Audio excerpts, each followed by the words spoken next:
ఓం శ్రీ గురుభ్యో నమః. ఓం శ్రీ మాత్రే నమః. ఈటీవీ ప్రేక్షకులకి నమస్కారం. శుభమస్తు కార్యక్రమానికి స్వాగతం. ఈనాటి శుభమస్తు కార్యక్రమంలోని గ్రహఫలం అంశంలో ద్వాదశ రాసుల వారి ఫలితాలు, వారు చేసుకోవాల్సిన పరిహారాలు, అలాగే ఈరోజు సోమవారం సందర్భంగా సోమవారంతో కూడిన మాస శివరాత్రి నాడు ఎటువంటి నియమాలు పాటించాలి అనే విషయాన్ని శ్రీరస్తు అనే అంశంలో తెలుసుకుందాం. ముందుగా ఈనాటి పంచాంగం. స్వస్తి శ్రీ చాంద్రమాన క్రోధినామ సంవత్సరం, ఉత్తరాయణం, హేమంత ఋతువు, పుష్యమాసం. ఈరోజు తిథి బహుళ త్రయోదశి, రాత్రి 7:39 వరకు. నక్షత్రం మూల, ఉదయం 8:20 వరకు. రాహుకాలం ఉదయం 7:30 నుంచి 9 వరకు. ఇక ఈనాటి గ్రహస్థితి ఏ విధంగా ఉందో పరిశీలిద్దాం. గురువు వక్రగతిలో వృషభ రాశిలో సంచారము, కుజుడు వక్రగతిలో మిథున రాశిలో సంచారము, కేతువు కన్యలోను, రవి బుధులు మకర రాశిలోను, శుక్ర శనులు కుంభరాశిలోను, రాహువు మీనరాశిలోను సంచరిస్తున్నారు. ఇక ఈనాటి ద్వాదశ రాశుల ఫలితాలు ఏ విధంగా ఉన్నాయో పరిశీలిద్దాం. ముందుగా మేషరాశి.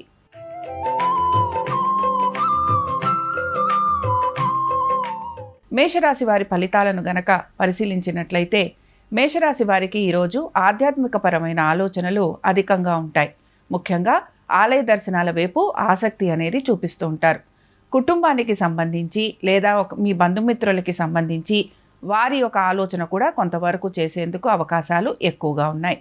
సంతానానికి సంబంధించి వారి యొక్క ఉద్యోగం గురించి కానీ, వ్యాపారం గురించి కానీ, లేదా వారి యొక్క విద్య గురించి కానీ కొంత మీరు పునరాలోచన చేయటము, లేదా వారు ఏ విధంగా ఉంటారు అని చెప్పి ఆలోచన చేస్తూ దాని ప్రకారంగా ముందుకు వెళ్ళాలి అని చెప్పి ఒక ప్రణాళికలను కూడా సిద్ధం చేసుకుంటారు. ముఖ్యంగా ఉద్యోగస్తులకైతే పెద్ద ఇబ్బంది అనేది గోచరించటం లేదు. అలాగే వ్యాపారస్తులకి కూడా వ్యాపార పరంగా అభివృద్ధి అనేది గోచరిస్తోంది. ఇక మేషరాశి వారు ఈరోజు శివారాధన చేయటము, అలాగే శివుణ్ణి బిల్వపత్రాలతోటి పూజించటం వలన వీరికి సకల శుభాలు కలిగేందుకు అవకాశం ఉంటుంది. అనుకూలించే దిక్కు తూర్పు, కలిసొచ్చే రంగు ఎరుపు, అదృష్ట సంఖ్య 3.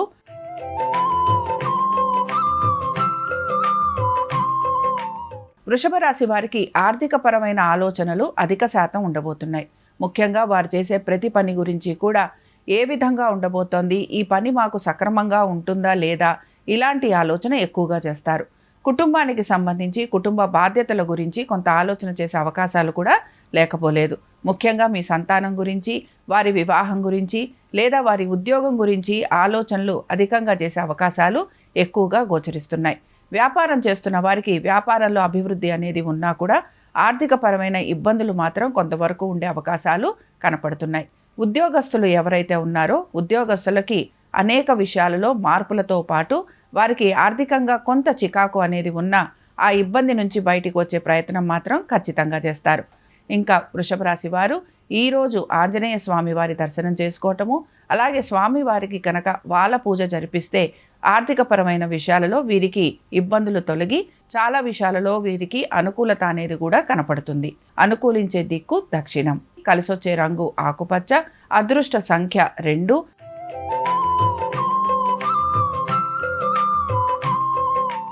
మిథున రాశి వారికి ఈరోజు కుటుంబపరమైన ఆలోచనలు ఎక్కువగా ఉండబోతున్నాయి. ముఖ్యంగా వాహనాలు నడుపుతున్న వారు జాగ్రత్త వహించాలి. ఇంటికి సంబంధించి రిపేరింగ్ వర్కులు ఉండటం కానీ, లేకపోతే కుటుంబ సభ్యులతోటి చిన్న వాగ వివాదాలు ఉండే అవకాశాలు ఎక్కువగా ఉంటాయి. దీంతో పాటు మీ పెద్దల ఆరోగ్యం గురించి శ్రద్ధ వహించాలి. ఉద్యోగస్తులకి పెద్ద మార్పులు అనేవి గోచరించటం లేదు. వ్యాపారస్తులకి ఆర్థికపరమైన విషయాలలో కొంత ఇబ్బంది అనేది సూచిస్తోంది. మొత్తం మీద ఈరోజు వ్యాపారస్తులు అలాగే మీ పెద్దల ఆరోగ్యం గురించి జాగ్రత్త, ఈ 2 విషయాల మీదే మీరు ఎక్కువ శ్రద్ధ కనపరిచేందుకు అవకాశాలు అనేవి కనపడుతున్నాయి. ఇక మీ సంతానం గురించి, అలాగే మీరు చేసే పెట్టుబడుల గురించి పెద్దగా దీని మీద మార్పులు చేర్పులు చేయాలని కూడా మీరు అనుకోరు.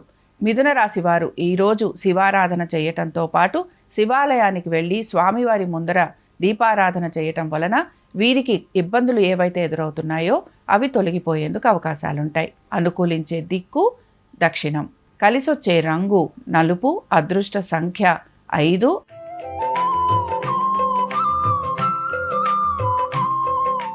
కర్కాటక రాశి వారి ఫలితాలను గనక పరిశీలించినట్లయితే ప్రయాణాలు ఎక్కువగా ఉండే అవకాశాలు గోచరిస్తున్నాయి. ముఖ్యంగా తీర్థయాత్రల వైపు ఆసక్తి చూపిస్తారు. దీంతో పాటు బంధుమిత్రుల్ని కలిసే మీ ప్రయత్నాలు ఏవైతే ఉన్నాయో అవి కూడా మీకు చక్కటి ఫలితాలని ఇస్తూ ఉంటాయి. సంతానానికి సంబంధించి వారి అభివృద్ధి గురించి కొంత మీరు పునరాలోచన చేసే అవకాశాలు ఎక్కువగా ఉన్నాయి. ఉద్యోగస్తులకి కొంత శ్రమ అధికంగా ఉండబోతోంది. వ్యాపారస్తులకి మాత్రం ఈరోజు ఆర్థికంగా కొంత మార్పు అనేది గోచరిస్తోంది. ఆరోగ్యం గురించి శ్రద్ధ వహించాలి. డాక్టర్లను కలిసే అవకాశాలు ఎక్కువగా ఉంటాయి. చర్మానికి సంబంధించిన ఇబ్బందులు ఎక్కువగా ఉండే అవకాశాలు ఉంటాయి కనుక మీరు తగు జాగ్రత్తలు ఖచ్చితంగా పాటించాలి. ఇక కోర్టు సమస్యలు ఉన్న వారికి మాత్రం ఈరోజు పెద్ద మార్పు అనేది గోచరించటం లేదు. ఇక కర్కాటక రాశి వారు ఈరోజు విష్ణు సహస్రనామాలు చదవటము, అలాగే స్వామివారి దర్శనం చేసుకోవటం వలన వీళ్ళకి మంచి శుభ ఫలితాలు కలిగే అవకాశాలు గోచరిస్తాయి. అనుకూలించే దిక్కు తూర్పు. కలిసొచ్చే రంగు నీలము. అదృష్ట సంఖ్య 8.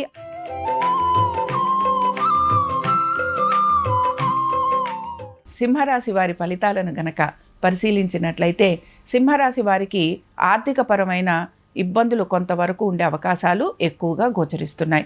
ముఖ్యంగా రుణాలు తీసుకోవాలనే ప్రయత్నం ఎక్కువగా ఉంటుంది. బంధుమిత్రుల్ని కలిసే అవకాశాలు ఎక్కువగా ఉంటాయి.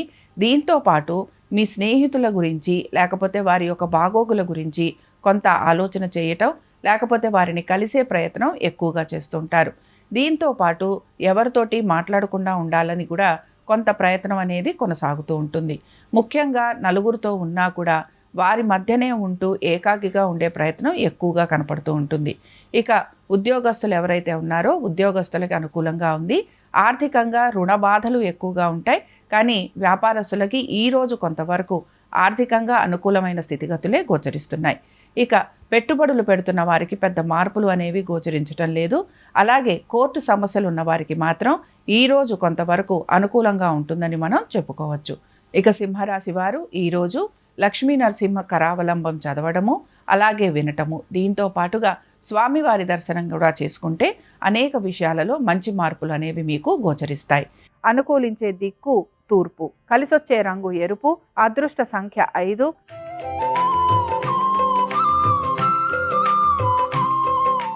కన్యారాశి వారి ఫలితాలను గనక పరిశీలించినట్లయితే కన్యారాశి వారికి ఈరోజు ఆర్థికపరమైన విషయాల మీద కంటే కూడా వారి యొక్క ఆరోగ్యం గురించి శ్రద్ధ వహించాలి. ముఖ్యంగా చిన్న చిన్న ఇబ్బందులు ఏవైతే ఉన్నాయో వాటిని గనక మీరు పట్టించుకోకపోతే అవే మీకు పెద్దగా మారేందుకు అవకాశాలు ఉంటాయి. దీంతో పాటు మాట్లాడే విషయాలలో జాగ్రత్తగా ఉండాలి. బంధుమిత్రుల్ని కలిసినప్పుడు కూడా కొంత జాగ్రత్త అనేది వహించాలి. మీ గురించి ఇబ్బందికరమైన వ్యాఖ్యలు వినే అవకాశాలు ఎక్కువగా ఉంటాయి. దీంతో పాటు భార్యాభర్తల మధ్యన చిన్న చిన్న భేదాభిప్రాయాలు వచ్చే అవకాశాలు కూడా గోచరిస్తున్నాయి. వాహనాలు నడుపుతున్నప్పుడు మాత్రం జాగ్రత్త వహించాలి. కోర్టు విషయాలు ఏవైతే ఉన్నాయో అవి కొంతవరకు మీకు ముందుకు వెళ్లేందుకు అవకాశాలు ఉంటాయి. రుణాల గురించి, రుణ ఇబ్బందుల గురించి మాత్రం కొంత ఆలోచన ఖచ్చితంగా మీరు చేసేందుకు అవకాశాలు ఉంటాయి. ఇక ఆర్థికపరమైన విషయాలలో మీరు ఎటువంటి జాగ్రత్తలు తీసుకుంటున్నా అవి మీకు ఎటువంటి ప్రయోజనకరంగా లేవని మీరు ఎక్కువగా చింతిస్తూ ఉంటారు. ఈరోజు కన్యారాశి వారు విష్ణు సహస్రనామాలు చదవటం కానీ వినటం కానీ చేయటము, అలాగే స్వామివారిని దర్శనం చేసుకోవటం వలన మంచి శుభ ఫలితాలు కలిగే అవకాశాలు ఎక్కువగా ఉంటాయి. అనుకూలించే దిక్కు ఆగ్నేయం. కలిసొచ్చే రంగు ఆకుపచ్చ. అదృష్ట సంఖ్య 1.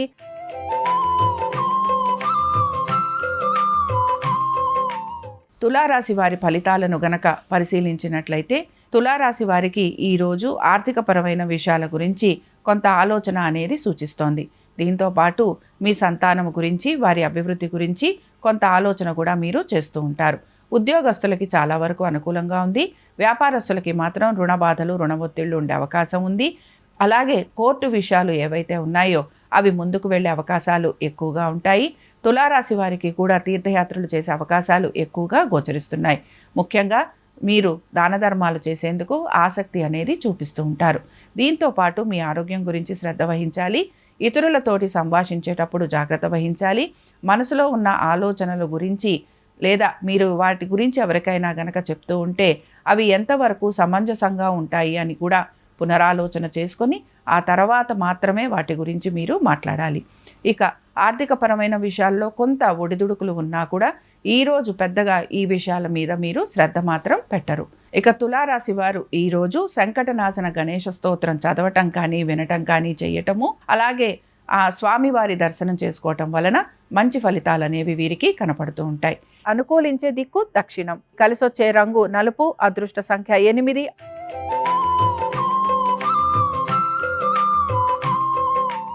వృశ్చిక రాశి వారి ఫలితాలను గనక పరిశీలించినట్లయితే ఆర్థికపరమైన విషయాల గురించి ఈరోజు ఆలోచన అనేది ఎక్కువగా గోచరిస్తోంది. ముఖ్యంగా మీ సంతానం గురించి కూడా మీరు ఆలోచన అనేది చేస్తూ ఉంటారు. ఆస్తిపాస్తుల మీద ఎక్కువగా శ్రద్ధ అనేది కనపరుస్తూ ఉంటారు. ముఖ్యంగా దీంతో పాటుగా మీ యొక్క రాబడి గురించి, లేకపోతే మీరు పెట్టే పెట్టుబడుల గురించి కూడా ఆలోచన అనేది గోచరిస్తోంది. ఇక ఉద్యోగస్తులకైతే చాలా అనుకూలంగా ఉంది. ఉద్యోగ ప్రయత్నాలు చేస్తున్న వారికి మాత్రం ప్రతికూలంగా ఉంటుంది.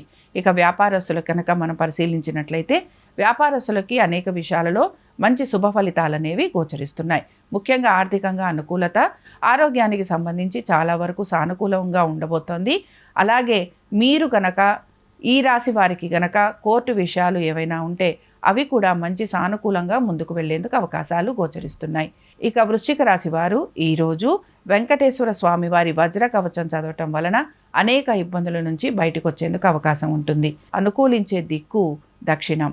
కలిసొచ్చే రంగు ఆకుపచ్చ. అదృష్ట సంఖ్య 6.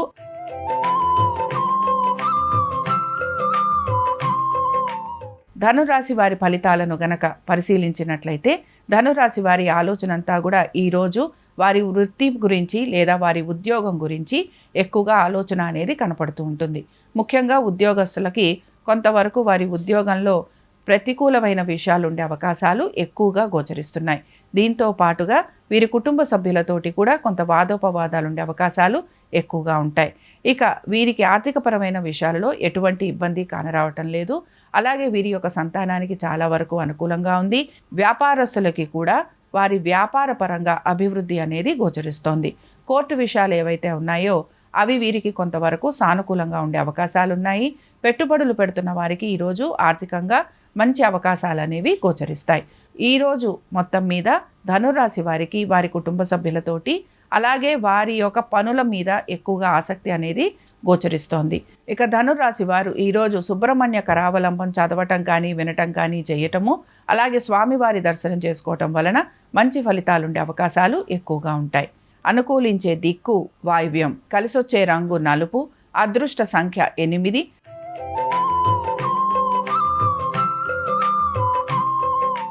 మకర రాశి వారి ఫలితాలను గనక పరిశీలించినట్లయితే మకర రాశి వారికి ఈరోజు ఆర్థికంగా చాలా వరకు అనుకూలమైన స్థితిగతులు గోచరిస్తున్నాయి.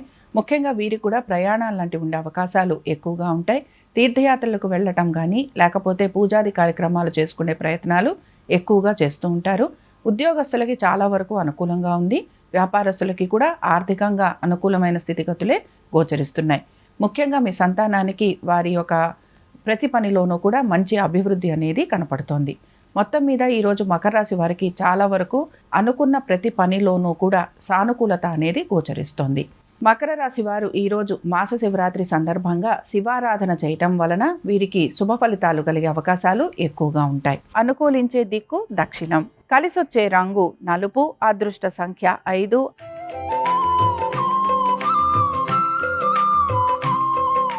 కుంభరాశి వారి ఫలితాలను గనక పరిశీలించినట్లయితే కుంభరాశి వారు మాత్రం ఈరోజు అత్యంత జాగ్రత్తగా ఉండాలి.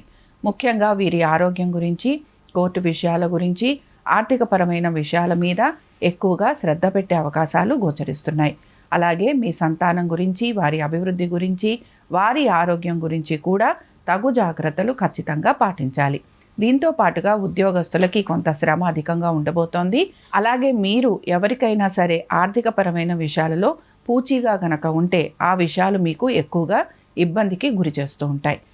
వ్యాపారస్తులు వారి వ్యాపారం గురించి కూడా కొంత జాగ్రత్తగా ఉండాలని మనం సూచిస్తున్నాం. కుంభరాశి వారు ఈరోజు నవగ్రహ పీడాహార స్తోత్రం చదవటం కానీ వినటం కానీ చేయటము, అలాగే నవగ్రహాలు చుట్టూ ప్రదక్షిణ చేయటం, దీంతో పాటు శివాలయంలో తప్పనిసరిగా దీపారాధన చేయటం వలన వీరికి కలుగుతున్న ఇబ్బందుల నుంచి వీరు బయటకు వచ్చేందుకు అవకాశం ఉంటుంది. అనుకూలించే దిక్కు తూర్పు. కలిసొచ్చే రంగు ఎరుపు. అదృష్ట సంఖ్య 4.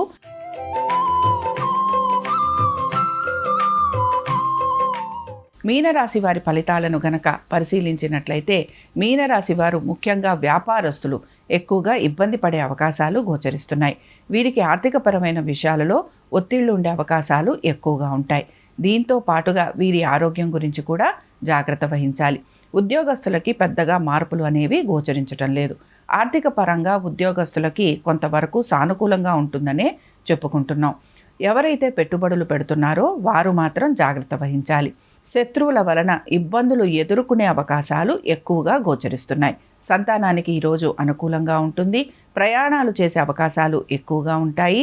దీంతో పాటు ఆరోగ్యానికి సంబంధించి జాగ్రత్తలు వహించాలి. మీనరాశి వారు ఈరోజు లింగాష్టకం చదవటం కానీ వినటం కానీ చేయటము, అలాగే శివారాధన చేస్తూ ఉండటం వలన వీరికి ఇబ్బందులన్నీ తొలగి ఆ స్వామివారి అనుగ్రహం కలుగుతుంది. అనుకూలించే దిక్కు తూర్పు. వీరికి కలిసొచ్చే రంగు పసుపు. అదృష్ట సంఖ్య 4. ఇవి ద్వాదశ రాశుల వారి ఫలితాలు. సోమవారంతో కూడిన మాస శివరాత్రి సందర్భంగా ఆ పరమేశ్వరుని అనుగ్రహం ద్వాదశ రాశుల వారి మీద పరిపూర్ణంగా ఉండాలని ఆశిస్తూ స్వస్తి. శ్రీరస్తు శుభమస్తు. సోమవారంతో కూడిన మాస శివరాత్రి సందర్భంగా ప్రదోష కాలంలో శివాభిషేకం ఉత్తమ ఫలితాలను కలిగింపజేస్తుంది. పంచామృతాలతో, కొబ్బరి నీళ్లతో, భస్మ జలాలతో శివాభిషేకం చేయాలి. శివాభిషేకం చేసే సమయంలో శ్రీ శివాయ మహాదేవాయ ఐశ్వర్యేశ్వరాయ నమః అనే మంత్రాన్ని పఠించుకుంటే ఆర్థికంగా ఉన్న సమస్యలన్నీ తొలగిపోతాయి. ఓం నమో భగవతే రుద్రాయ మంత్రం పఠిస్తే గ్రహదోష తీవ్రతను తగ్గింపజేసుకోవచ్చు. అలాగే శివాభిషేకం చేసిన తర్వాత పరమశివుడికి గంధం బొట్లు అలంకరించి పసుపచ్చటి చామంతి పూలతో, తుమ్మి పూలతో శివపూజ చేసి చిమ్మిలి శివుడికి నైవేద్యంగా సమర్పించాలి. అలాగే యాలకులు, జాజికాయ, జాపత్రి, దాల్చిన చెక్క, లవంగాలు వీటిని తమలపాకుల్లో ఉంచి వక్కలు ఉంచి శివుడికి తాంబూలం సమర్పించాలి. ఆ తర్వాత ఆ తాంబూలాన్ని ప్రసాదంగా స్వీకరించాలి. పరమశివుడికి అలంకరించిన పుష్పమాలికలలో దవనం ఉండేలాగా చూడాలి. పుష్పాల మధ్యలో దవనం కట్టిన పుష్పమాలికను శివుడికి సమర్పించాలి. అదేవిధంగా శివాలయంలో చండీ ప్రదక్షిణ చేయటం ద్వారా విశేషమైన శుభ ఫలితాలు కలుగుతాయి. శివాలయంలో కొబ్బరి నూనె దీపాన్ని వెలిగించడం ద్వారా కుటుంబ కలహాల తీవ్రతను తగ్గింపజేసుకోవచ్చు. దారిద్ర్య దహన శివస్తోత్రాన్ని కానీ, శివతాండవ స్తోత్రాన్ని కానీ ప్రదోష కాలంలో పఠించడం ద్వారా కూడా పరమశివుడి సంపూర్ణమైన అనుగ్రహానికి సులభంగా పాత్రలు కావచ్చు.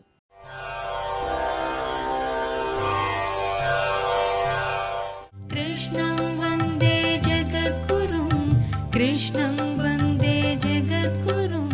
కాశీలో గంగ దక్షిణానికి వచ్చి ఉత్తరానికి తిరిగింది కాబట్టి అక్కడి గంగ పరమ పవిత్రమని భావిస్తాం. అంతేకాని నిజానికి గంగ ఎక్కడ ఉన్నా పవిత్రం.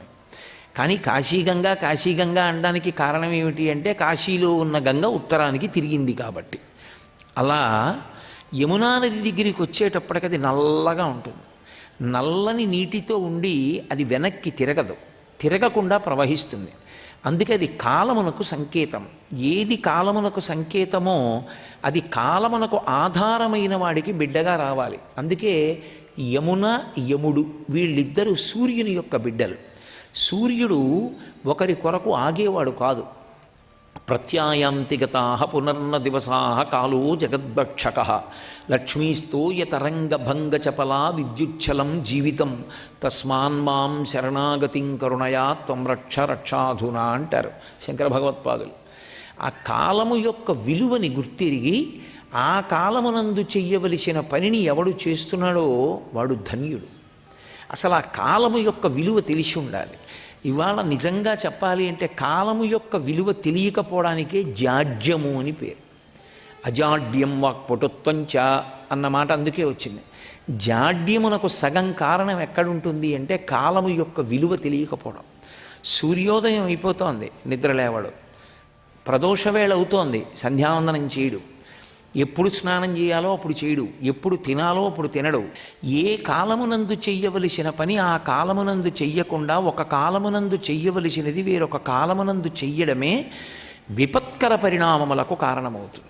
కాలము కూడా ఒక్కొక్కచో పరమ పవిత్రంగా ఉంటుంది, ఒక్కొక్కచో పరమ భయంకరంగా ఉంటుంది, ఉగ్రముగా ఉంటుంది కాలం.